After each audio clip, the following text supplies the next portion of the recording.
Assalamualaikum warahmatullahi wabarakatuh. Alhamdulillah wassalatu wassalamu ala Rasulillah wa ala alihi wa sahbihi wa mawala. Salam sejahtera kepada anda semua, semoga semuanya dalam keadaan sehat sejahtera insya-Allah.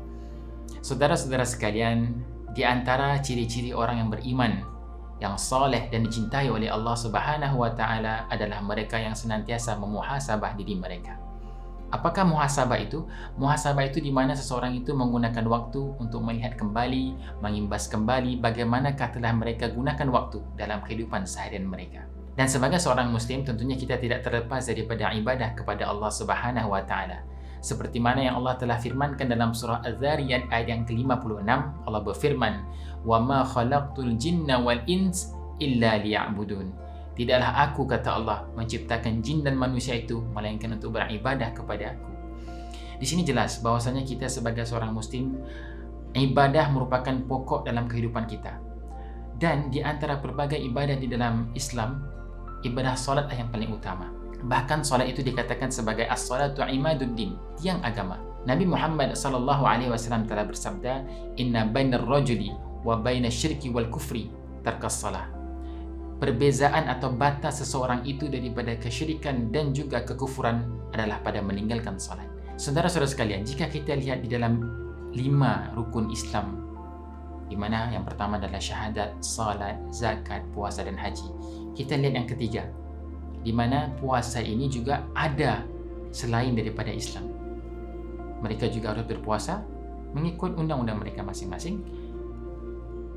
Zakat, ada juga di luar sana yang mengeluarkan zakat, yang membantu fakir miskin ataupun juga membantu orang-orang yang kurang upaya. Yang terakhir haji, ada juga yang di luar sana yang harus menziarahi sesuatu tempat yang suci menurut mereka untuk mereka laksanakan.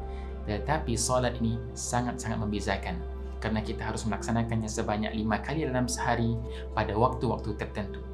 Makanya jadi tarkas salah membezakan kita daripada syirik ataupun kekufuran adalah pada meninggalkan solat itu. Saudara-saudara sekalian, justru itu solat ini haruslah kita perbaiki.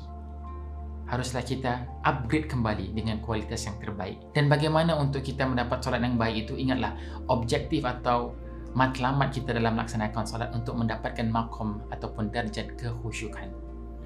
Khusyuk membawa makna di mana seseorang itu bisa memberikan tumpuan yang sepenuhnya, dengan dia bisa menghayati, menjiwai dan memaknai apa yang dia lakukan. Hanya dengan khusyuk seseorang itu dapat menikmati kemanisan di dalam ibadah solat mereka. Dan makhluk yang bernama iblis dan syaitan tahu benar akan peri penting dan tingginya darjat seseorang yang dapat khusyuk di dalam solatnya. Maka dia akan coba sedaya upaya untuk menggodai dan merusak ibadah seseorang itu.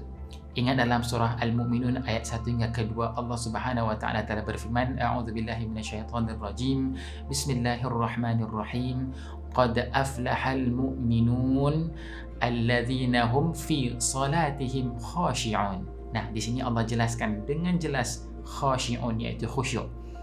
Secara keseluruhan ianya bermakna telah berjayalah mereka orang-orang yang beriman, orang-orang mukmin itu. Siapakah mereka? Mereka yang salatnya khusyuk ataupun mereka yang khusyuk di dalam solat mereka.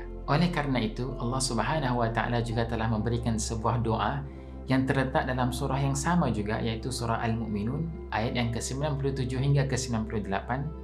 Ianya berbunyi demikian, "Rabbi a'udzu bika min hamazati syayatin wa a'udzu bika rabbi ayyahdurun." Nah, mungkin sebagai tahap awal kita boleh sama-sama mengamalkan doa ini sebelum kita melaksanakan solat kita. InsyaAllah kita dapat meraih maqam atau derajat kekhusyukan di dalam solat kita. Saudara-saudara sekalian, justru itu saya mengajak diri saya terlebih dahulu dan mengajak kita semua untuk sama-sama muhasabah dan juga meningkatkan kualitas ibadah kita. Tidak ada lain yang harus kita lakukan di dalam dunia ini lebih daripada kita harus memberikan tumpuan kita terhadap apa yang kita persembahkan kepada Allah Subhanahu wa taala. Nah, begitulah semuanya. Semoga ada manfaatnya bagi kita semua, dan jika Anda sukakan konten-konten sedemikian, jangan lupa untuk like, subscribe dan juga share video ini. Semoga ianya menjadi amal jariah bagi kita semua. Sehingga ketemu lagi, ila liqa.